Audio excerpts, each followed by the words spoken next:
కేరళ, పశ్చిమ బెంగాల్‌లో భాజపా అభ్యర్థుల తొలి జాబితా కూడా ప్రకటించేసింది. ఎందుకంటే కేరళలో 2 సార్లు విజయన్ గవర్నమెంట్ ఉంది.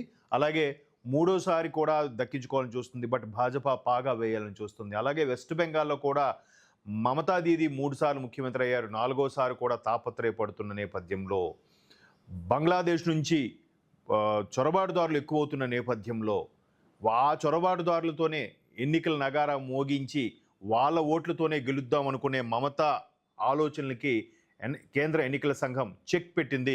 ఈ నేపథ్యంలో భాజపా ఈసారి